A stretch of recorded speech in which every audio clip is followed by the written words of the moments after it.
Good evening, good afternoon, ladies and gentlemen. Welcome back to the High Top Sports Podcast. I'm in here with my main man, Steve and Chad. Steve, what's up, big dog? Dalton, my man, how are you today? Yeah, I'm feeling pretty good, man. Got my Scare Money Don't Make Money Billy Napier hoodie on. It's always a good day.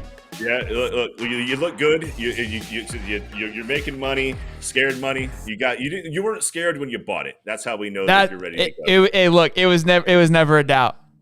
It was never. Scared money don't make money. You know, it was never a doubt. Hey, look, if it's up to me, you guys will be wearing your Billy shirts that say "Dadgum Legend" on it, and you guys will have your own man. So I love it. I'm hoping we have that kind of that goatness come here across Florida here shortly. Let's get right into it. We have a jam-packed show today. We've got Archie Manning. We've got recruiting news. We've got Vernon Hargraves is an idiot. We've got Tom Brady because we love Tom. We're going to keep him in the podcast as long as we possibly can. We got MVP talk. And we've got Mike White on the hot seat. It's going to be a jam-packed show. Stay packed. Stay relaxed. Drop down some comments. Let us know what you guys are thinking. Let us know how you're feeling. And let's get right into it, baby. You ready to roll? I'm ready to roll. All right, first thing first, Arch Manning. We talked about this last week. We got a ton of flack for this. I just want to let you guys know there was comments coming at us left and right. Our throats were being slashed, that we're crazy. There's no way. And part of it, I think people weren't even watching the video because we weren't claiming anything. It was just a simple, we were just describing what we were seeing. Right? And that's all we're doing here today. We're not here to make any claims. We're just simply letting you guys know what's happening here. So it came out at first early this morning that he got his decisions down to two schools. Those two schools being Texas and Bama. Old Pops, Cooper, came out and said, no. It's not true. We've got a few more on the table. And those schools are right here. We've got Bama, Georgia, Ole Miss, Texas, which we already kind of knew and felt, but we added Florida and LSU to the mix. I love it, Steve. I bet you do, and I can only think that a Florida fan would love this concept simply because it looked like from Arch Manning's tweets that he was down to just two schools. Now, look, at this level of recruiting, at this stage of recruiting, anything can happen, and we'll certainly talk about that just a little bit. But look, the fact that Cooper stepped in and said, "Hey, look, we're considering a lot more than that. We're considering a lot more than that." Now, look, sure. I think LSU is always going to be in the picture just because it's close to home. Sure, but again, and we've talked about this before, Billy's been there the whole time. He's been lurking. He's been lurking. He's been hanging out at basketball games. He's been doing all the right things to stay involved. And now he's got the recruiting prowess and he's got the name recognition that can keep him in. And the fact that Coop stepped in, Dad stepped in and said, "Hey, there's a couple more schools that are out there. He doesn't want the letters to stop flowing. Keep those letters flowing." For sure. Look, and it's publicity, right? I mean, you don't want the noise to go away. It gets down to two schools, the noise kind of dies down. So it could be a little bit of a publicity stunt for Arch as well. But here's what I want to talk about. Regardless if he comes or doesn't come, that's not the point here. I see a lot of Gator fans kind of coming in. As Gator fans, I've learned there's two sides. You've got your very optimistic ones that are always going to be hoorah, go Gators. They're going to be the best. Then you got the ones that have been here for a while, and they just, every good thing, they're like, this is going to suck. There's no way this is going to work. And I get it. I've seen it. I've grown up with it. I understand where it comes from. I always try to be on the optimistic side. I find myself somewhat towards the end of the season always flipping the corner, but we flip a new pillow every year. That's kind of where I find myself. What this does for the Gators, it's just, again, it's the news. It's the fact that we get to throw the logo underneath him, right? It's the noise around him. There's a high possibility this guy could be complete dog shit. That's always a possibility. So it's not like, hey, he's going to be the Lord and Savior. I'm not praising that at all. God forbid we could get another quarterback that has a father as a pastor. I mean, how much? Where are these kids at? We need another one. But it's not, you know what I mean? So it's just the fact that, hey, we're in the conversation. Billy is putting himself out there and moving himself to be part of the conversation. And that, to me, is going to, and it always will be, a W. As long as we're in the conversation, we're winning. Look, as long as they're talking about you, it doesn't matter if it's good or bad. Like, if you look back at the USC days, everybody hated USC. They hated Reggie Bush. They hated Leinart, Palmer, but they were talking about him. they were talking about. They were in the news. They were always a topic of conversation. Bad Whether news you is good loved him news. or hated him, it doesn't matter what it is. Yep. And look, like you just said, you get to put the logo underneath his name. That by itself is going to bring other kids who are looking up what, just some of the options that they have.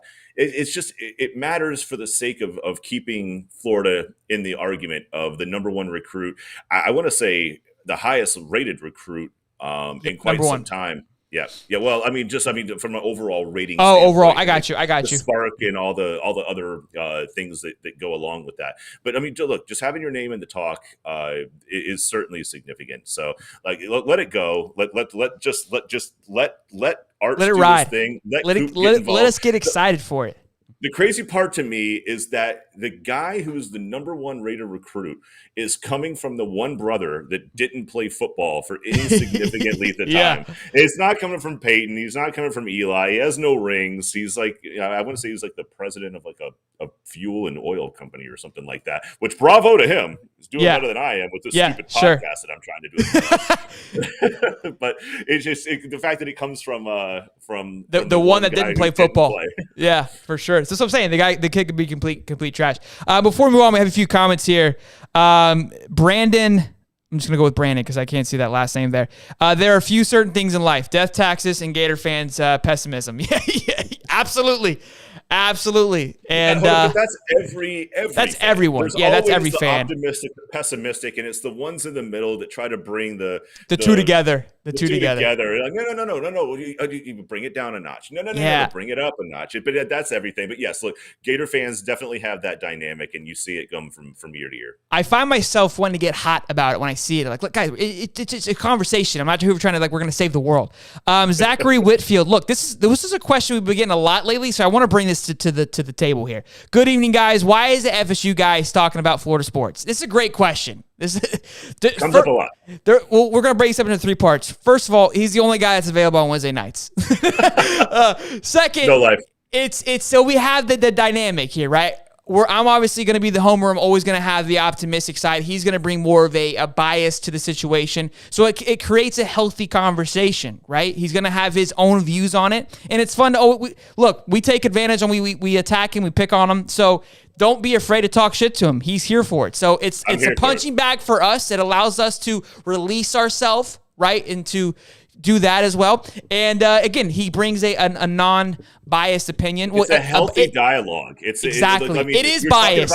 You're talking about the pessimist and the optimist. And so now you have the same dichotomy of Gator fan and a Florida State fan talking about the same thing. And you're like, well, that can't be right. We can agree. You just said it happens every day. We can agree on something. So we agree on something. It's for the health of the channel. We've got another one here. Blake W. Dan Mullen turned me into a nihilist. I'm assuming a negative. That's what he's going for there. And look, I hear you. I think this past year, Dan didn't do a great job of bringing in the hype and the excitement. It kind of killed it. Look, to me, when Muschamp was there, I loved Muschamp. I was a huge Muschamp fan. I know he didn't do well. He's got booed towards the end there, but I always loved Muschamp. Dan, I can definitely see where he brought in some bad flavor and bad taste. I get that. Muschamp, I loved Muschamp's intensity. He was crazy. But you knew the level of crazy you were getting when you got him. He was crazy when he was an assistant, when he was a player at Georgia, when he was assistant coach at Georgia, when he was a defensive coordinator at Texas. Like, he was never shy about who he was. I mean, this guy was snapping whiteboards in halftimes, locker rooms. Like, you know what you got, and that's okay. I love the spiciness, dude. Okay. Who cares? Loved it. Muddy Waters, I think Arch is using this as leverage for NIL money. I hope I'm wrong. Florida is due for a 5-star quarterback. Been way too long. Totally agree. And I agree with that as well. We talked a little bit last week. How much money does he need, right? I mean, we see where the kid comes from. Let's be honest. Yeah. But again, you're always going to play that leverage regardless of the situation. I think, again, it's definitely a publicity ploy, but I'm here for it. Nobody loses on it. So nobody's going to complain whether FSU or Florida has a real chance or not. It's the fact that the name is up there. The hat is on the table. Anytime the hat's on the table is always going to be a good news. So we'll take it on that. moving on into some recruiting news. We've got a few things. Nothing too crazy happened this past week, but one of the big ones, we had a decommit. Jarek Gibson, running back from 2024, class of 2024. Not a huge deal. But again, it's something, he was a commit to Dan Mullen, so it makes sense, right, that he's decommitting. But at the same time, I don't hate it. I actually kind of like it because we saw just this past year, guys were committing and decommitting within a week. So it's an opportunity for him to get some more money to put his name out there. So I honestly, I like it. It gives him an opportunity to go out there. And with so many opportunities, I see this happening more and more. I think the kids committing, it's not going to be as like what it used to be, like they're committing a year and 2 years out. It's going to get down to the nitty gritty because of how many options, and with the NIL money flowing, I think this is going to become more of a reality.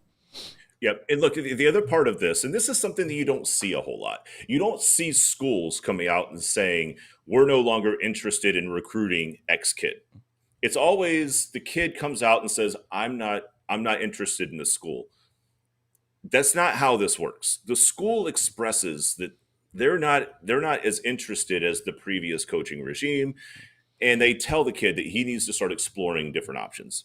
That's the reason that you never see the school say, we're not interested, unless something crazy happens.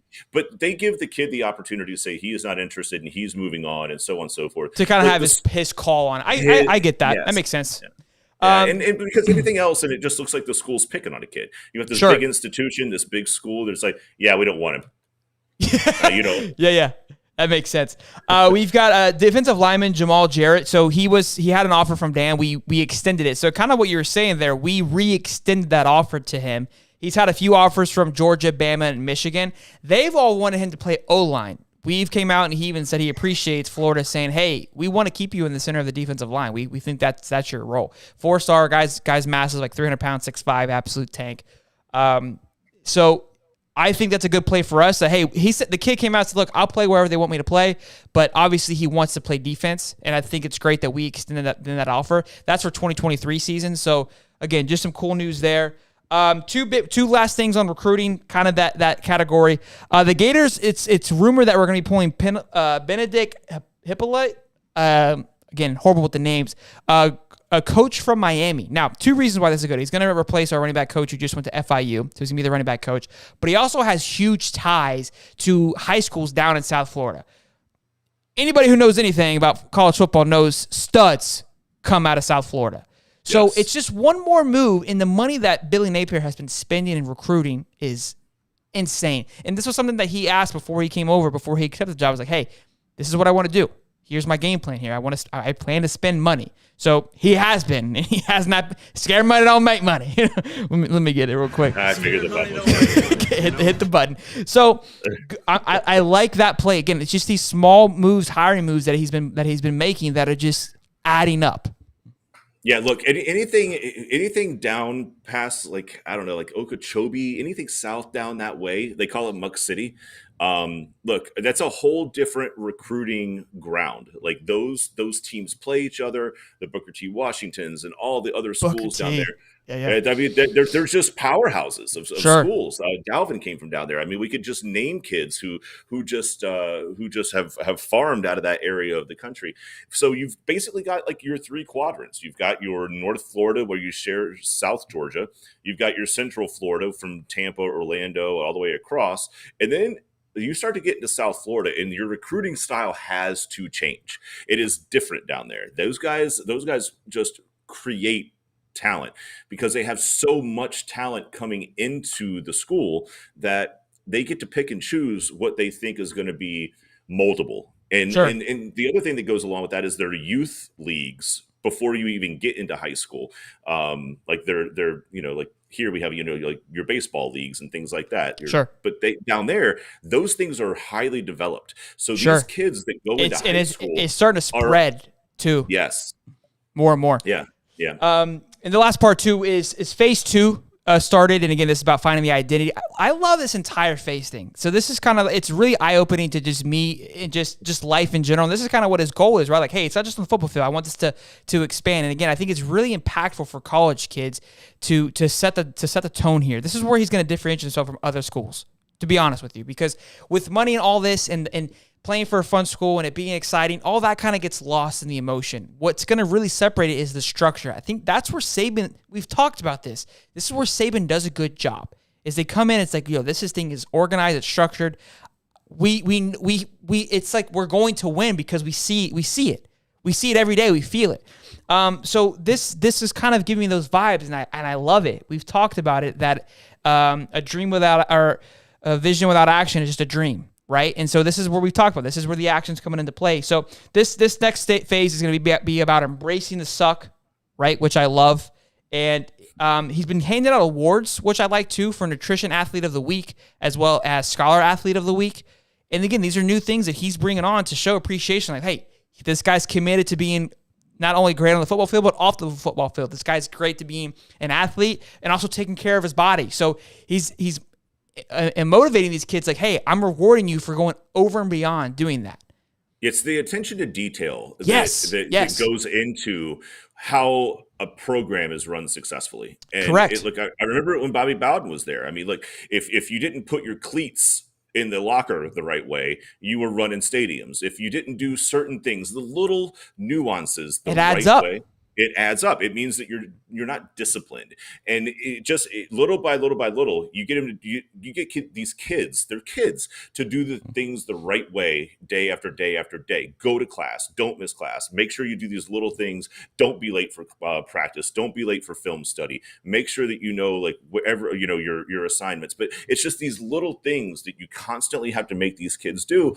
And when you start to put that type of regiment in place, you'll see that there's an output to it. And it doesn't feel like it when you're just cracking down on them for not putting their cleats in the locker the right way or not setting up their locker the right way. Sure. But when you slowly start to do these little things and make them just kind of conform a little bit to doing, what you believe is going to make them successful, you start to see an output that's a little bit greater.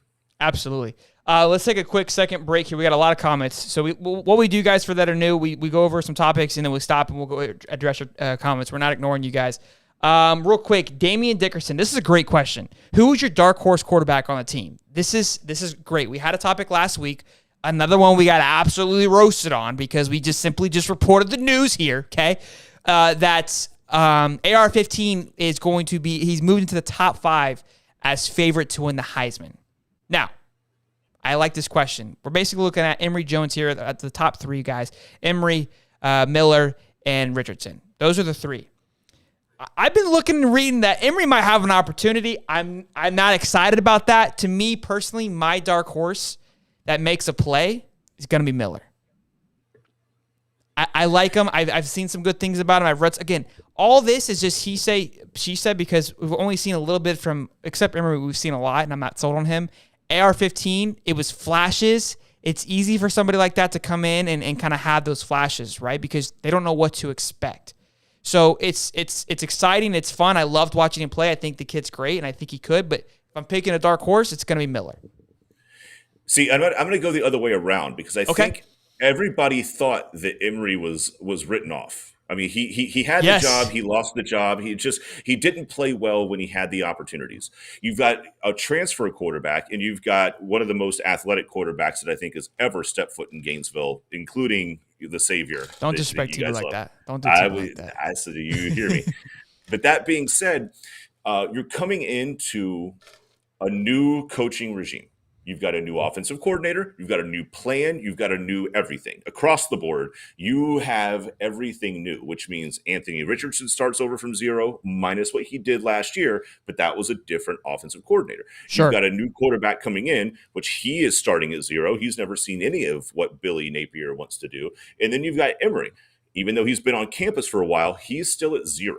They're all at 0 right now. I like it. I like where you're going with this. That being said, regardless of athletic prowess, regardless of what you may have done at another school, or regardless of the fact that you might be on campus for your 4th or 5th year, everybody's sitting at 0. And it doesn't mean that by the time they start to put this offense in place, that Emory may not be the better quarterback for the system. Now, I don't believe that that's the case, but if I'm looking for my dark horse, it's the guy that Florida was ready to write off last year. Really? Dark horse. See, I think not the horse. This is where having an FSU guy on the cast might have a little. He might just be saying that because he wants us to suck. But look, I don't think you're crazy. I think it's actually a really good pick. And again, I think, look, he's Zach Whipple. He's saying that too. For this, yeah. He said if Emory Jones starts FSU, might have a chance to win. I think that's what he's hoping for. I think that's why he's picking him. But look, I like the pick. It's a dark horse pick. It's not like, hey, it's guaranteed. I like the thought process behind it. I'm not saying he's going to start. I'm just saying, look. If I had a pick, that's look. Steven knows about being a dark horse. He was a dark horse for our fantasy football league, so he has a little bit of an insight on that. Won that award like 3 times in a row. You did. Let's see. Fighting Gator. It looks like you're new to the channel. I like Muschamp too. If you could have gotten a little O going, he would have been at least decent. Totally agree. I love me some Muschamp. That guy was a hoot, man. He was fun to watch. Muddy Waters. We're gonna get into Mike White talk here in a minute, man. So just hang on tight. They're already getting into it already about who we're gonna go get. So let's dive into it. Those are the other comments I see here. Here we go. Blake W. Mostly referring to recruiting. I get my hopes up every time and get my heart broken. He was referring to kind of him being like a pessimistic now on Dan Mullen kind of ruined that for him. So look, I think we've kind of started to turn the wave on recruiting. So yeah, I'm not saying flip the coin just yet. I'm not saying to turn it, but I have to like what Billy's doing. I mean, I would be remiss as a Florida State fan to tell you that you shouldn't be excited by what we saw in the short body of work that Billy showed. Look, I hope you guys hate and suffer every recruiting season. But that being said, I don't think that's going to be the long-term scenario. Sure. All right, moving on. We've got Mike White talk. We made a video about this guy about a month or so ago. Should he stay? Should he go? We don't know. Mike White. We lost Texas A&M by 1 point last night. It was brutal. And now we are on the bubble of not making the tournament for the first time since 2015, which was Mike White's first season where we made the NIT tournament. Ever since then, we made the tournament, except 2020, obviously, it was canceled. We went to the Elite Eight the second year and haven't gone past the round of 32 since then. And now our backs are against the wall. We have 5 games left, I want to say. 1 against Auburn, probably the best team in the country right now. Arguably.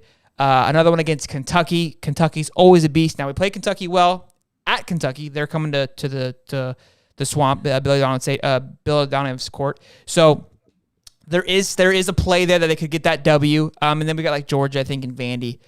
So it's somewhat not easy. It's not easy at all. But I'm pretty sure we have to, if we lose against Auburn, we have to win out plus another game in the tournament to get in. And go ahead. No, I'm hearing you out. Look, I feel this skepticism in your voice, and I get it. I mean, look, if you're looking at the bubble of 4, the first out, the first in, right now you would have to think that Florida's sitting on the bubble of the first out. Now, they have 2 tough games coming up, Kentucky and Auburn, like you mentioned, but you have 2 other games that are winnable for Florida. You got Georgia, that should be a laydown, and then you've got Vandy, which I don't know what Vandy's schedule or record looks like this year. But the one thing that Florida Tennessee has too. Oh, Tennessee. Oh, yeah, I think one more, yeah. But the one thing that Florida has for them in their back pocket are those extra games in the SEC championship.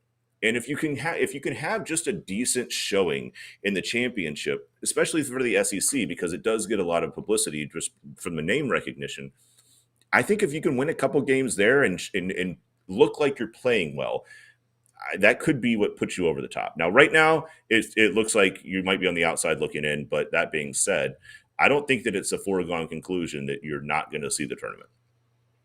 Really? I mean, look, it's a tough road to hoe. I think so. What's frustrating is that we even have this conversation. The SEC, I mean, it's tougher, I think, than it has in years past. But it shouldn't have been this close, in my opinion. So the question, everyone's starting to kind of raise the flag again. When I posted the video about a month ago, should we fire Mike White? It was very 50-50. I mean, they had the people that have been hate Mike White since the beginning, and then you got the people that are kind of committed, and that's where Muddy Waters and Zach are kind of getting like, who do we replace him with, right? Who do we go after? Muddy Waters is saying Joakim Noah, give him a shot. Look at Juwan Howard, Penny Hardaway. A lot of former players are killing it in recruiting. That's actually some pretty good ideas. I love Juwan Howard. Heat guy, so he played for the Miami Heat. I loved him with the Fab Five. I think Juwan Howard's great. Joakim Noah, he's at Michigan, right? He's from Michigan, yeah. Is he there now? No, is he at Michigan? I think he might have, because he was a coach, so he played at Miami, and then he was a coach at Miami for a while. That's what I thought. And I think he recently left to. If he left, then that's an opportunity for sure. He left Miami. I don't know where he's at currently. Let me see where he's at. Yeah, he's the current head coach of the Michigan Wolverines. He's not leaving that job. No, he's not leaving his alma mater. No way. Yeah, he loves that. That's pretty cool. But yeah, look, Joakim Noah, I don't know on that one, because again, Zachary's asking, who do we go get? And this is where the argument came, because what Mike White has done is he's done a good job at recruiting, surprisingly. The problem is it's coming down to, and he does a good job of pulling guys out. Last year, his big thing was like, hey, we're too soft, we're not strong. So he went out into the portal, got some big, strong guys, right? Yep. And now we're halfway through the season, and that soft narrative is coming back up again. The other thing with Appleby was better before he came to Florida. So is it a Appleby issue, or is it a Mike White issue? Is it a coaching issue? And that's kind of where I think a lot of people are starting to get pissed. Look, this is kind of the Gator Nation right here. If we don't win, we get pissed. It doesn't really matter what's happening outside. If recruiting's well, if winning is not there, it's all mayhem. And again, we talked about this. All that college coaches have to do to keep their job is make the dance. They can lose first round essentially every year. If they make the dance, their job is essentially secure. Yeah, and he's made it every year. They haven't had a great showing at all. They've only made it to the round of 32, besides the one year they went to the Elite Eight. But the dance is tough. Everyone knows that. We just want to see our team in March and not in the NIT. Speaking of the NIT, it's a solid parlay into what FSU basketball has done this year, which is a 6-game winning streak. Looked great. Lost our 3 best players, our senior players, and then went on a 6-game losing streak to put us almost completely outside the bubble. We're not even on the bubble talk. Like so bubble talk. Where is Florida with the bubble talk? They have you on the first 4 out. First 4 out. Okay, yes. So look, I don't think you have a shot to get in. That's what I'm saying. If you win your Georgia, your Vandy, maybe stay competitive against Auburn, and then look good in the tourney, there's no reason to think you're out. I would love to see Florida play in the first 4. I think I've never seen that happen before, and it would be cool because like LSU was there last year, that 8 and 9 seed, and LSU made a run from that. Or it wasn't LSU, sorry, UCLA. My bad, UCLA. To see kind of that playing game, we get an extra game. Like it'd be kind of cool to see. So I wouldn't be mad. You need the practice. You know? Yeah, we need the extra game. A couple questions. Man, we got a lot going on here. Sorry if we missed some of your guys' question. Mama says hi. Hi, Mom. Yeah, always got to get her in there. Man, Zach Whitefield, Appleby is a ball hog. Muddy Waters, Mike Miller. Another great suggestion there. I love me some Mike Miller. Again, another Miami Heat guy. One shoe Mike. We were familiar with him. Even Ricky. Do you guys want an alumni to run the team? I mean, I know the concept of an alumni coming back to do like a Juwan Howard and be like the coach and all these things. And Juwan Howard's done great. To Muddy Waters' point, he went to the Elite Eight last year. As a matter of fact, Michigan was good. Michigan has knocked FSU out of the tournament 2 times in a row. And to put them into the Elite Eight, we lost both of those games. But that being said, I mean, do you really want I like the nostalgia, don't get me wrong, but it just feels weird to always just say, who's the next head coach, and you just kind of go down a roster list from 2001. It just I mean, look, FSU had an opportunity to do that and hire their guy, and they didn't, and look how that's worked out for them. Hold on, that's a future plan. It was in the booster meeting. This is a long play. Sure. So look, I think Mike Miller would be a good pull. And again, that's always the question, right? Who do they hire? Who do they go after? And I said that when we were going to fire Dan, right? It's just what's next. I mean, it's sometimes scarier of what could be out there than what we have now. We know what we have, right? So it sucks, but it could be worse. And if we fire Mike White, could it get sloppier? Could it get messier? I don't know. To me, I would like a former player. I think that who's played in big games. Mike Weiler's done that. Right now, Muddy's saying he's an assistant coach currently. So, look, it sounds crazy, but I don't hate it. I like the idea a lot. I really do. Ricky here, what did he say? Can't wait for parlays next month. Absolutely, we love the parlay bets. Yeah, Joe says time to move on from Mike White. There are better coaches out there. Look, I think that's kind of where Mike White's not doing himself any favors. I think that's where that narrative, that 50-50 curve, that coin, it's starting to sway over to where we're hating more and more on Mike White than we're loving him. I think that's where we're at now. Yeah, it makes sense. Just to throw it out there, the coach, and I couldn't remember his name, so I had to look it up while we were talking. But the coach from Wake Forest has done a hell of a job. They're in the top 3 right now in the ACC. And look, Wake Forest, if you look back just a couple years ago, was the doormat of the ACC. So I think he should at least be in the conversation. Steve Forbes. We'll see. Maybe we'll get somebody exciting again, and we'll kind of be having these conversations like we have been for Billy Napier. We will keep you guys updated on that. Moving on to other news here. This one, I'm going to pass this over to Steve. This was a Steve topic here. This is, look, we got it right the first time. Okay, we got flack, and we nailed it on the head with Tom Brady. Okay, we called it. We called this. I'm talking. We called it like a month out that he was going to retire. Again, we got a lot of flack. We got a lot of shit from you guys. Okay, not everybody, but we had some haters in there. I saw the comments. I haven't heard from you since. It's been quiet. It's been crickets out there. Okay, hear us out. Tommy Boy's coming back for one more. There's no way he can stay retired. There's no way. No way. Look, even on his own podcast, just the other day, the Let's Go podcast, which is amazing. I would hate to take any market share away from myself, but you should give it a listen. It's good stuff. It's good stuff. But they asked him, it was a very unceremonious retirement for the greatest quarterback of all time. It felt like it was just like not even a rash decision. It was like people were reporting on it, and he had never said a word. And there was no parade. It was really weird, man. Anything for the guy who has 7 Super Bowls in 22 seasons. It just seemed like a lot. And again, I'm not saying he needs like a farewell tour. I think that's weird. But it's just, I don't know, man. It felt well, but his answer to this, and this was intriguing to me because he's only been retired per se for a couple of weeks, but his response was, "Well, never say never." And I thought that by itself means that he isn't giving it up. This guy has a fire. He has a fight. He is a dog. He's healthy. He's healthy. He's not 44 years old. He's not dwindling by any stretch of the imagination. Now, the question is, where does he go? Right? He doesn't go back to New England. No way. They're settled. They're not. No shot. They do that. Would Tampa take him back? Yes. Do I think he goes? Do I think he goes to Tampa? No, because he wouldn't have done what he did. Here's the play. He retired to leave Tampa and to get out of that and to get out of the situation stuff. Yeah, because he didn't want to keep playing there. He knows where they're at with the salary. I think Kyle Trask is the guy. I think I'm excited for Kyle Trask. I think he's going to do a great job there. I think they're all in on him. I'm glad he got to be behind Tom as well. My landing spot for Tom. I think you and I are in agreement with this because we talked about it a little bit off cast. But go ahead.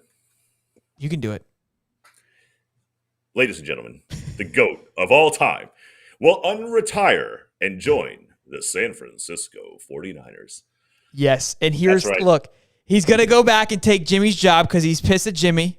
Not really. Yeah. But he's going to go play for the hometown team. He loved the Niners. He grew up watching the Niners. That was his team. He was heartbroken when they didn't draft him. They're in a situation right now.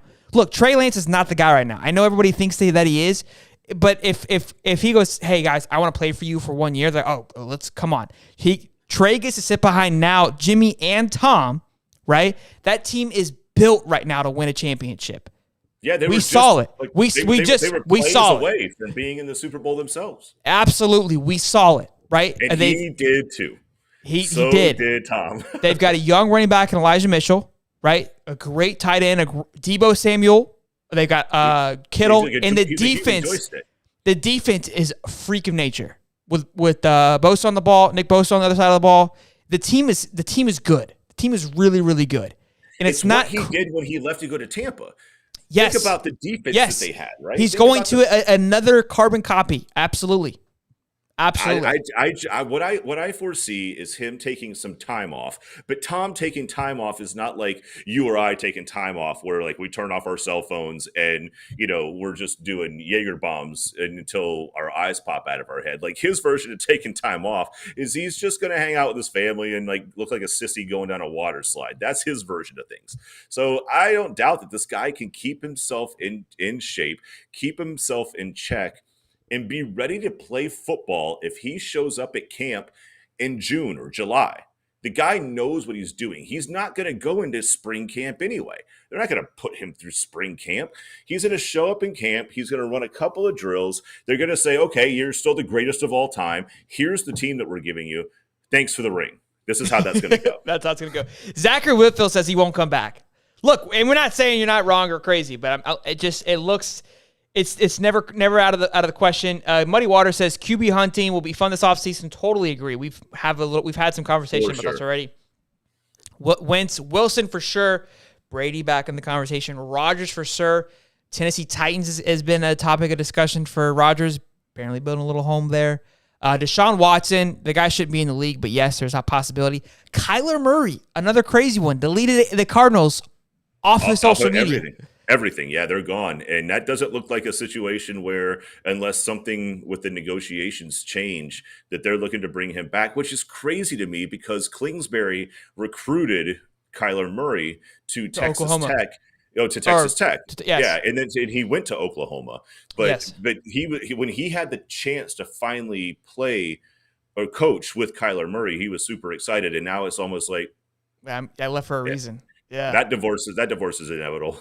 Yeah, it looks a little ugly. So we'll see. Look, it's not crazy. We love to throw the ideas out there and see what can happen. Moving on, one of our boys. We had two great. Actually, we had a lot of great Gatorness this past Sunday. Okay, Van Jefferson getting a Super Bowl ring and having a baby on the Super Bowl. And the same time, almost at the same time. Did you see the video? He's on the field with his daughter and his son, like kind of celebrating, and they run up to him and say, "Hey, your wife's having a baby," and he goes, "Guys, we gotta go get your little brother." Like it was one of the most just raw, beautiful moments I've ever seen. It was so cool. Like it sucks because he kind of got like he could only ever win the one, and it's like. That was my minute. That was your minute, right? And like obviously, it's your child. Like this is his third one. Like, like let's be real. Like it's cool, I get it, and it's like really, really fun. But it's like, damn, dude, like that could be your only one you ever win, and you had to step away. Look, I guess. Look, I don't have kids, but I'm assuming that if I did, regardless if it was the third one, I would just think that was more important. But we're going to talk a little bit about what do you think is more important, the kid or the? If it's my third one, where's your mom? Take her. I'm in the middle of something here. I love it. I've already look. Unless I win 4 championships, the third kid is only going to ruin this one party I have. Right, dude? It's crazy to think. So he gets his ring. Evan McPherson. I should have worn my Shooter McPherson shirt. Son of a bitch.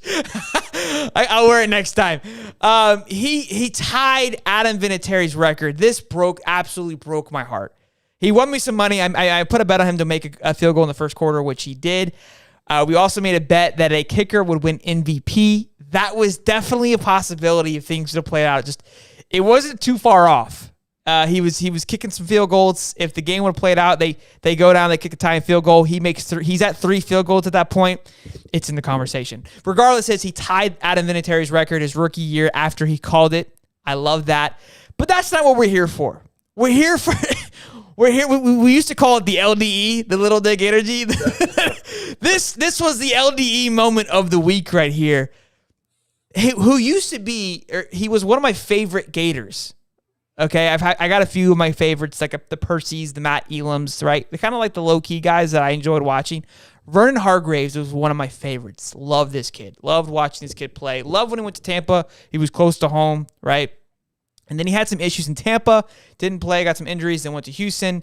And now he's kind of just trying to stay alive at this point. He's been with the Bengals, but he's inactive. Okay? Right. He's at the Super Bowl wearing a hoodie, not a scare money, don't make money hoodie, but a hoodie with slides and socks.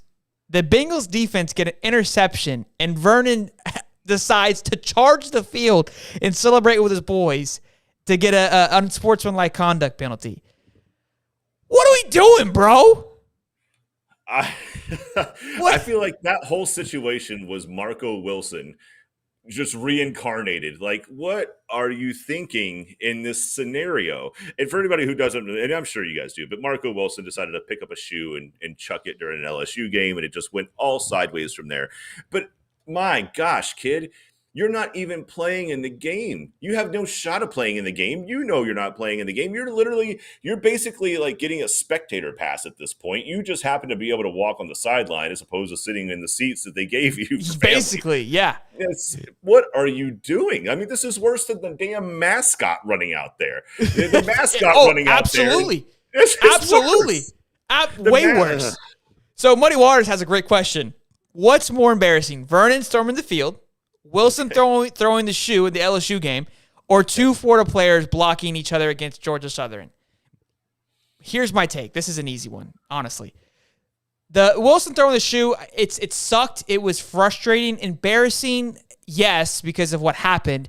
But to me, it's more of that was in the moment. He was at least playing the game, so his emotions were, I would say, accounted for, right? There was a reason for the action.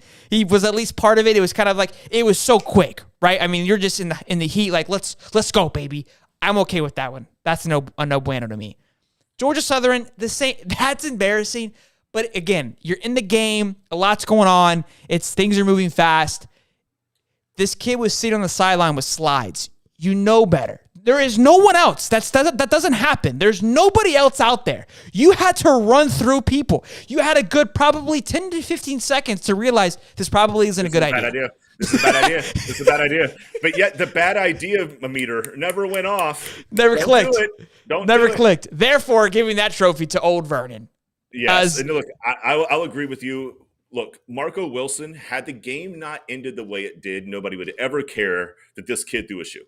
If LSU doesn't win that game, nobody ever cares. Absolutely. And to the two players blocking each other, it happens a lot more than you think. You know, everything's moving in one direction. That game was just a popular game, so that clip surfaced a lot. Yeah, because of the game ended. Yes. That ended. All in rushing. Nitpick everything. Yeah, they nitpick everything to death. I mean, you'd be surprised how many times like an offensive lineman like gets a little bit turned around and might clip his own guy. You see that all the time. Like, now look, they fully engaged. That was a little bit weird, but either way, they were in the damn game. Yeah. Zach says the shoe. I disagree with you, Zach. I don't think. Like I said, I think like you said, if they win that game, we don't even talk about it. No, it's never a thought of thing. As a matter of fact, it might go down in lore of Florida history where like, yeah, you know what? We chucked that dude's shoe down there. He had to go out of the game. He wasn't available. Like, it could have been a million different things. But the fact that there was fog that set in from like 1960 England, you know, the game just turned into mush, and then you lost it. Nobody would have cared if that game was a win. Nobody would have cared. Sure. But then, look, golly, this numbnut. God, what are you doing, Vernon? You didn't have a shot. You were wearing sweatpants. No need. Wait for him to get off the field, bro. Zach Whitfield, I like this take. Kyler Murray to the Falcons. I would love this. I think the Falcons, that division right now with Tom leaving is weak. It's anybody's ball game. Because Winston's kind of on the fence of where he's going to go. Sam Darnold isn't necessarily sold. I mean, he's got the job, but the Panthers aren't really. They don't have it figured out yet. And Tampa again, they're resetting. So the Falcons, I mean, they weren't a bad team. I like the Falcons, as you guys can see, world champions, Braves here. Not sure if you guys won the World Series. But I like the play. I'm not sold on Kyler Murray though. I'm not a huge fan. I think he's a little overrated. So, but look, Matty Ice is getting a little old, so I understand that the move has to happen soon. But, I mean, I wouldn't hate it. It would be kind of a nice little fresh take. I don't think he's the guy to win a championship, though, to be honest with you. Yeah. No. Well, I mean, look, he's a little undersized. He's athletic, but I don't know if that's enough to win you ball games consistently, especially with just the speed of linebackers. Now, the other thing is I don't know how good the defenses are in that conference either. But all things considered. Now, look, the other thing you have to consider is Kyler Murray plays in a conference that has the Seahawks, the Rams, and the 49ers as defenses. So Sure. he has to play them 4 times. Sure. We might not look as good. That's true. Those are good points. And he was they're undefeated for a good chunk of the season. Another big topic that's going around right now, and it feels like real quick before we move on, Muddy Waters says, I like how Kyler is acting like the Cardinals abandoned him. They gave him Hopkins, Green, Ertz, and Connors. Yeah, he's got a lot of talent. I don't know why he would want to leave. That's a good football team. For him, that's crazy to me. And that team is stout. Look, hey, real quick, hold on. I get one of these boys in here. Go Bravos. I see. He said he was from Georgia, and I was gonna ask him. Go Bravo, hey, chop on, baby. Chop on. Yes, sir. Come on one time. Look, hey, Braves country's everywhere. We are strong. We are stronger than ever right now. We got to make sure we shout him out. Yeah, I totally agree. Kyler's being a baby. He's got a stout team around him. A big topic that's going on around right now, and you kind of talk on this a little bit, like give the guy a break. But everybody's asking now, is Matty Stat a Hall of Famer? Is he the guy, Steve? Is he the man now? Look, he's the man for one reason right now, and that's because after the Super Bowl, him and his wife went to Drake's mansion in L.A., and they partied until 4 a.m. They partied until 4 a.m., knowing that they had to be in Disney World the next day with their 4 kids, and he even said it on a podcast, like, thanks, Disney, for putting me in a scenario where I'm going to go out and party and be hungover as hell, and I got to take these 4 screaming ass kids to Disney. I love it. I'm happy about it because there's a million photo ops. So he was like, "Thanks, Disney. I appreciate it." But dude, look, they've already had their parade. Yeah, they did it today. Crazy. That was super fast. Super wasted no time. No. Anyways, so is he a Hall of Famer though? A lot of people are talking about it. It's a weird one. Is he? It's potentially. And look, and I'll throw that out there. I know that's vague and nobody wants to hear it, but let's go down the list of things that people said about Matthew Stafford. It's 1, he's never going to be a good quarterback. 2, he's never going to beat good teams regularly. 3, he's never going to go to a playoff game. He's never going to win a playoff game. Then he's never going to win a conference championship. Or the big game. Then, yeah, he can't win the big one. He wins the damn big one. He wins the Superb Owl. He does all of it. And then within 72 hours of him winning this game, they're saying, well, now we're arguing on whether or not he's in the Hall of Fame. Let this man sleep. He's probably still drunk. Yeah. So here's why this is tough. The whole Hall of Fame thing is kind of like a flag to me. That Chad Ochocinco and Terrell aren't in it is mind-blowing to me because those guys are absolute studs. Again, they never got a ring. And again, a ring doesn't guarantee you a Hall of Fame bid. What I will say is he's been part of 2 historic wide receiver careers years. Now, Chad Johnson was an absolute beast. Cooper Kupp has had other quarterbacks. Now, it was Jared Goff, but the guy had a triple crown. Cooper Kupp doesn't do that without Stat. And Stat doesn't do that without Kupp. I don't know. I know a lot of people are going to say no, and it's a weird one because, again, he sucked for so long. He didn't win anything, and that's the hard part. He has a ton of passing records. And that's pretty much it because he wasn't winning, and he got traded to a stacked team. The Rams were no slouch of a team. I mean, they were just a few years removed from the Super Bowl, and that team is absolute. They were built to win a Super Bowl. They knew what they were doing when they made this trade. Like the Goff to Stafford trade, when it happened, everybody thought they shipped their farm for it. They were all in. They were all in. And I think that trade says the value to Matt Stafford because it wasn't a massive trade. Like Jared Goff is a pretty solid quarterback. And I think it was maybe 1 first rounder or 2 first rounders and a couple other like late round picks, which those are always going to be trickled in there just because I think Detroit knew what they could get because almost like, hey, we know what you need and we know what we want. To me, I felt like if you're a Hall of Famer, you're going to get a lot more than that. Does that make sense? Yes, absolutely. It seemed like a lot, and it was a lot, but if you're a Hall of Fame quarterback coming over, the reason why they did that is, look, Jared Goff's a good quarterback. They knew that, but we need somebody just a little bit better. It wasn't like they went out. Yeah, it wasn't. They didn't go get a Tom. We saw them in the Super Bowl against with Jared. New England. Yeah, with Jared. And look, it was only 13-3. Yeah, it wasn't like it was. I mean, obviously, what they were that close, and they had Todd Gurley. They had, in my opinion, had a better running back than Cam Akers or Sony Michel. Debatable.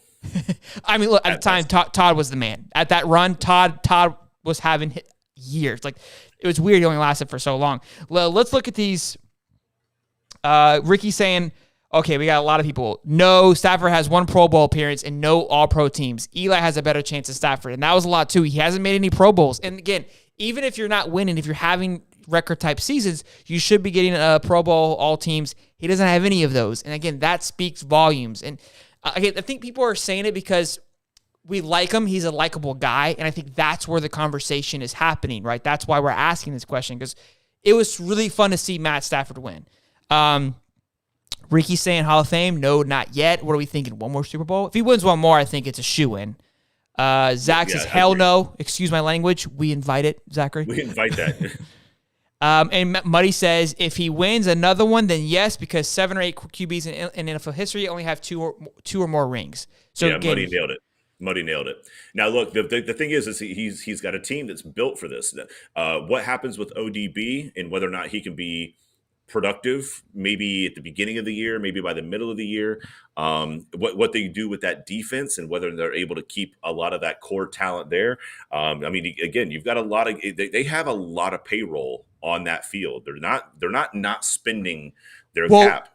There's a lot of there's a talk that Donald retires. Real quick though, Zachary Whitfield says you just became my favorite podcast, even with an FSU guy. Zach, dude, chill, Goosies, bro. We love it, man. Thanks for the support, brother. We're live every Wednesday, 8:35, so make sure you come on. Muddy's a good favorite of ours. We love having him on here. Ricky. Yeah, we love the comments, so keep it on, man. We appreciate it. Appreciate you guys. Shoot, what was I saying? What did you just say? What did we just say? Aaron Donald. Aaron Donald retiring. What's his face? The other lineman. I can't think of it. The old guy who's been playing. He's like 40 years old. I've been seeing him all week. I can't think of his name right now. But he's retiring. So Miller's probably gone or going back to the Broncos, Von Miller, so he's going to leave. He even said, he goes, look, I'm a Bronco at heart. I will always be a Bronco. So he's gone. He was a mercenary. He was hired help. He was, hey, one last hoorah to get this team to the finish line. Another great topic that I wanted to bring up, and I'm glad this reminded me, is, to me, I think Odell Beckham might be done. It's 2 ACLs in the same leg. 3 years. The same leg. And he just started to really kind of get figured out. We just got a thumbs down. Somebody didn't like that. But I hope not. He's a likable guy. Whitworth was the lineman. Thank you, Zachary. Thanks, Zach. But yeah, I think Odell, because look, those are to happen twice. The way that it happened, it was a non-contact injury. It shows the strength in that knee. And he's going to miss a few games next season for sure. Yep. For sure. It's like an ACL isn't quite what it used to be, which was a full year being out. It's not quite that anymore, but I mean, let's be honest. You tore your ACL at the beginning to the middle of February. So even at best, if it's 8 months, 9 months, he's going to be late. All of it. Yeah. He's going to be late. You still have hypertrophy in your leg. You still gotta get your strength back. So hey, we just turned that dislike to a like. So somebody liked what he said. We flipped him back, baby. You. Muddy Waters said Donald hinted that he's coming back. So okay, I think once you get that feeling of winning, it feels pretty good. And I think he's got a good team around him. That team is going to be scary again next year, even with some of the people leaving. I think they'll still spend some money. They're not afraid to spend money out there in LA. We've seen that. And I think Vaughn might be another one that retires. I think Vaughn does like a one-day trade. I don't think so. I think if he's like 40 years old. I think if Rodgers goes to Denver, he goes back to Denver. No question. No question. I can see that. No question. What else we got here? Oh, moving on. Olympic talk. Look, guys, if you're new here, I'm an Olympic freak. Okay, I'm an old guy here. I love this stuff, and we're gonna always talk about it. It's getting a little better. Last week we talked a lot of shit. We had some people giving us shit about this too. We get a lot of shit. All right, guys. We take a lot of flack for our opinions. Beating every week. We get roasted. All right. My eyebrows were getting absolutely slammed. All right, which I'm always here for. Like, dude, I've had them for 30 years. Like, or close to it. I'm used to it by now, but I appreciated it. He's got caterpillars on his eyes. Yeah, absolutely. It keeps me warm, so suck it. We got some comments. We'll get to those in a minute. Daniel and Ammonia Wilder. It says chop on. It looks like yes, sir. So Olympic talk, real quick. Actually, let's handle these topics real fast. Let's go to these questions. Let's go. Muddy Water says Odell has 2 ACL injuries and an ankle fracture in the last 5 years. He got a ring, and for some weird reason, people think he's one of the GOATs because of the catch. I agree with that. There's this weird narrative that's been happening. Like, oh, he's like, I've been noticing that, Muddy. That's a great point. I'm like, he hasn't really done anything. He had the catch, and then he's just been a complete a headache ever since. And then he comes to a stacked football team, and look, he did well. He played well. It's easy to play well when you got a lot of talent around you. One, I mean, he's not a slouch, but he's not a GOAT by any stretch of the at all. Like, he had a great rookie season, and then I think maybe we talked about this, one more good season after that, because I argued like he's not this. The image is there, and he's a likable guy to an extent. I think a lot of people like him. They want him to be good. He's just not that guy. Look, he got his ass kicked by a kicking net, and that's something, right? That's a difficult thing to do. I don't know if I've ever seen that. I've watched a lot of football. I'm older than hell. Those things get dicey. All right? Well, then he proposed to one the next week. The guy's not all there. Like, the guy's not all there. But I do believe he's in good physical condition, and to tear an ACL in the same knee 2 years back to back, the most recent one being non-contact, and then to Muddy's point, I did forget completely about the nasty ankle injury. That's a lot. It's a lot. Now, I'm not saying that he's not going to come back. I think he will, because what else is the guy going to do aside from, I don't know, find inanimate objects to slap around and get his ass kicked by? But that's just what Odell Beckham does. So that being said, I don't know if he goes anywhere, but I just don't know like what his effectiveness is. Now, that being said, once he started to get the hang of the offense with St. Louis, he became a weapon. And when he went down in that game, that was huge. He went down in that game, it put all the emphasis on Cooper, and you saw that offense dicey. Almost stall out. Because the Cincinnati Bengals just keyed in on the run. If you look at the running statistics, it's stupid bad. Trash. So Stafford, I think it's that running. Who's the running back there? Where's he from? It's Cam Akers. It's Donald Henderson. But where's Cam from? I always forget. FSU. Okay, yeah, that's probably why they sucked. Yeah, he's the comeback player of the year. Hey, Daniel Riviera coming in with some gas. Hey, Florida won't ever beat Georgia. They're the next Bama. It's always going to be Bama in the West and Georgia in the East. That seems a little aggressive. Okay, seems fair for right now, though. Where that's coming from, that's a little hot there. All right, we weren't really prepared for that. Chop on.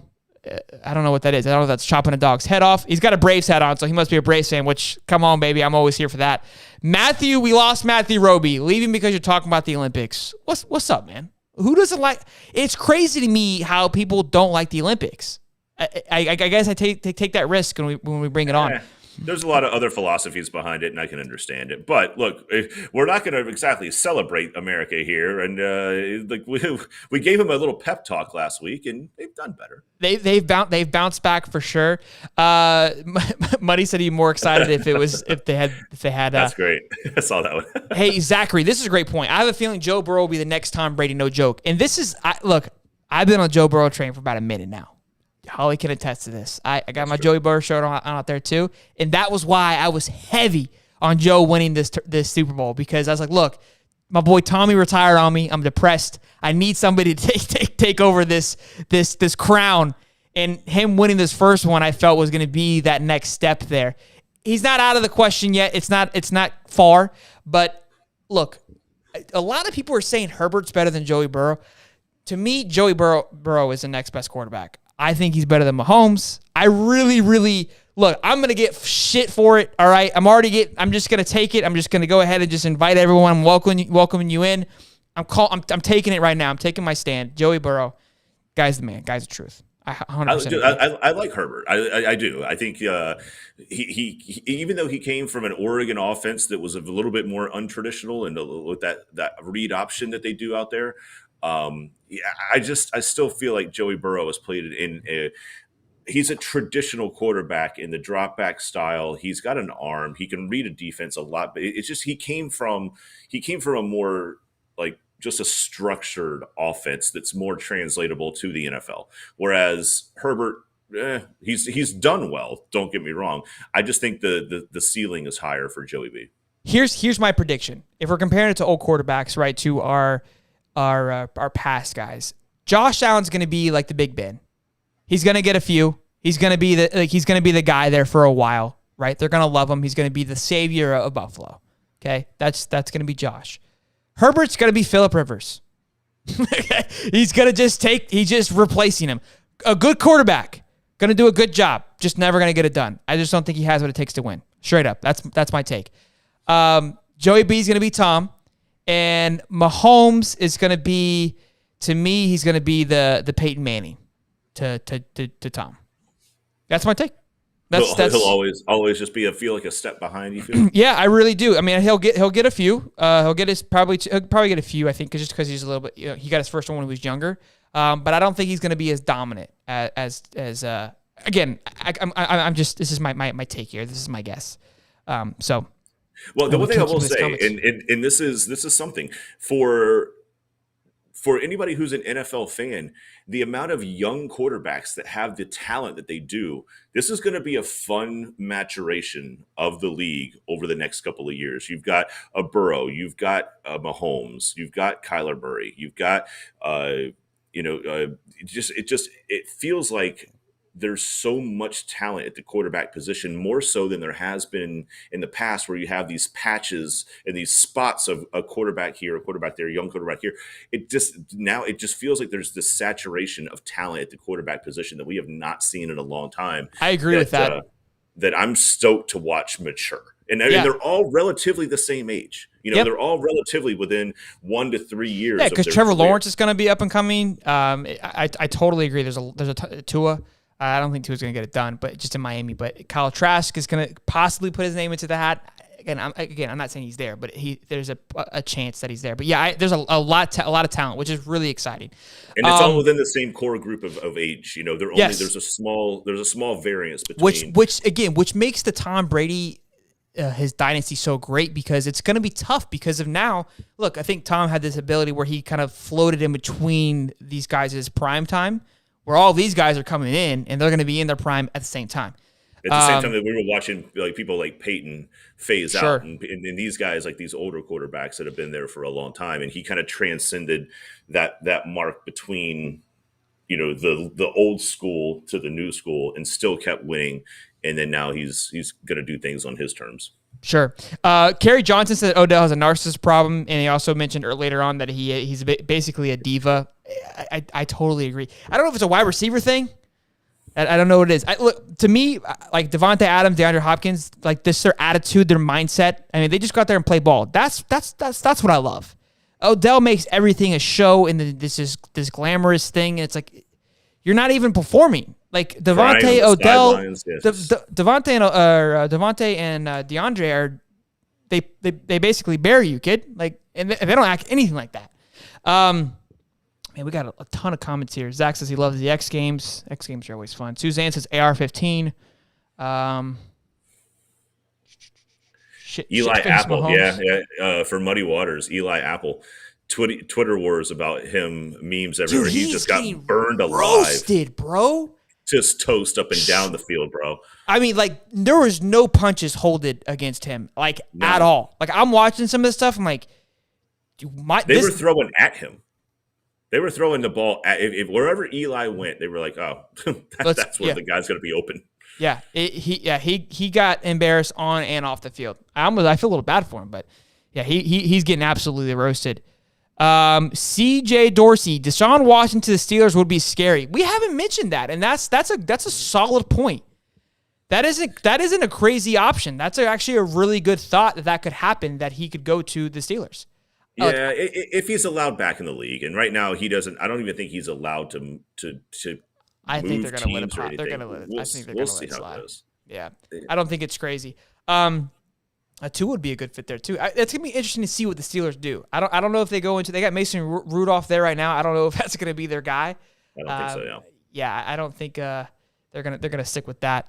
Real quick, let's just move into the Olympics. I know we got a lot of hate for this, but I wanted to go over it. Okay, I appreciate it. We were mentioning, we gave them a little pep talk. What I wanted to go over was the drama that's been ensuing with the Olympics of steroid talk here with the Russian chick that I was like basically praising last time, and she got busted with basically PEDs or some steroids from December, and it came out confirmed she was busted. It was a heart medication from her grandpa that helps with blood flow.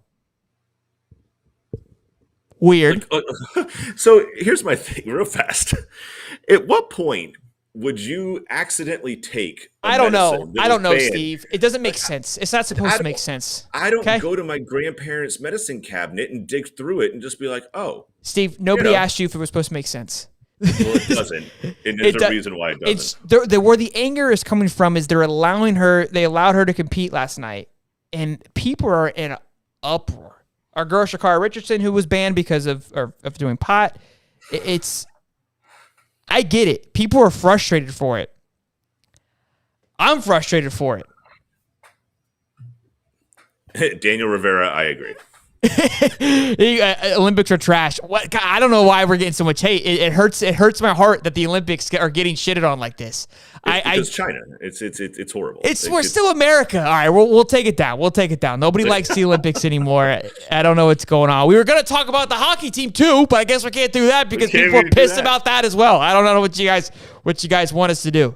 You guys, yeah, money waters, heart medication, right? Look, that's what I said. Any more talks? Would Watson problem be done, or would it be like Trevor Bauer in the MLB? So Trevor Bauer, they're not the same.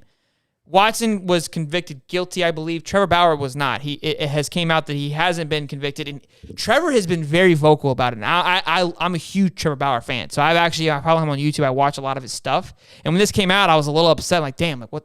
That's my boy here. Like, what happened? Like, the MLB wasted no time to roast my man. They put his ass to the street quick. And this guy is a stud of a pitcher. Real quick, Dodgers had Trevor Bauer. This sign will be hanging right here. No shit. I'm dead serious. They would not be here if they had Trevor Bauer. But it's came out. He's not guilty. He's been very vocal about it, saying, look, it was all consent, blah, blah, blah, blah, blah. So it's not the same thing at all, in my opinion. So we're starting to see a little bit of some of the contradictions that doesn't make a lot of sense with the Olympics, and I think this is where some folks probably have their frustrations. Is Shikari can't run, but this Russian chick can, and then that Daniel says because what China's doing, and that's what I've been seeing, that a lot of people are mad about how China treats their people, and I get it. But look, guys, at the same time, look at the shoes we're wearing. You know what I mean? Like, look at the T-shirts we're wearing. So we don't want to support China, and I understand that, but we do. We do organically. We don't even realize we're doing it. To me, watching the Olympics doesn't. I mean, I know it's supporting them to an extent, but to me, it's supporting our athletes that have busted their ass to get to this point. And that's why I've always been a huge Olympics fan. I always will be, regardless of the politics that are involved. To me, the Olympics are just. Since I was a kid, I've enjoyed it. Just thinking about the effort and the time and what it takes to get to that point, kind of like my Ironman, right? Like I understand what it takes to get to that point and how long of a journey it is and how you can kind of get lost in yourself. So I always appreciate it. That's why, again, I'm a big fan of that. Let's see here. We've got, there's a great question that I saw. Oh, Daniel also says, love the show, guys. I try to watch it when I get notifications. Hey, man, we really appreciate it. We're getting a lot of love tonight. We're usually getting roasted, so it's good to get a little love. We really appreciate it, man. We love you hopping on. We come in here with gloves on, thinking that we're gonna. We gotta stay feisty, stay saucy, my guys. Zach says, "Oh man, no way, Freddie Freeman." Look, Freddie. I hope we don't lose Freddie Freeman. And do the Jags go back to back with number 1 picks next year? No. The Jags are going to be good next year, guys. The Jags are locking it in. I promise. They're gonna be a winning football team. Okay, we got the Lambo helmet right there. Good times. Okay, it's gonna be a good. Hey, check this out. Trevor Lawrence rookie card. What's up with it, bro? A little patch, baby. Come on, baby. That's dedication right there. Right, they're not going anywhere, baby. Gotta keep it on the ready. Ladies and gentlemen, guys, dude, great episode. We loved all of you guys being on here tonight, showing us. Much appreciated. We love you guys. Yeah, absolutely. Make sure you guys are subscribing if you're not subscribed. Turn on the notification bell so you guys know when we go live. We go live every Wednesday at 8:35. We drop shows and episodes and clips throughout the week, so you guys can always stay tuned if you don't listen to us banter for an hour. Always hop on here, drop your comments. We try to get every single comment because we love you guys. We love the hype. Like it, subscribe it. Be back here next week. Until next time, I'm Sheldon. I'm Holly. Boogity, boogity, boogity, baby. See you.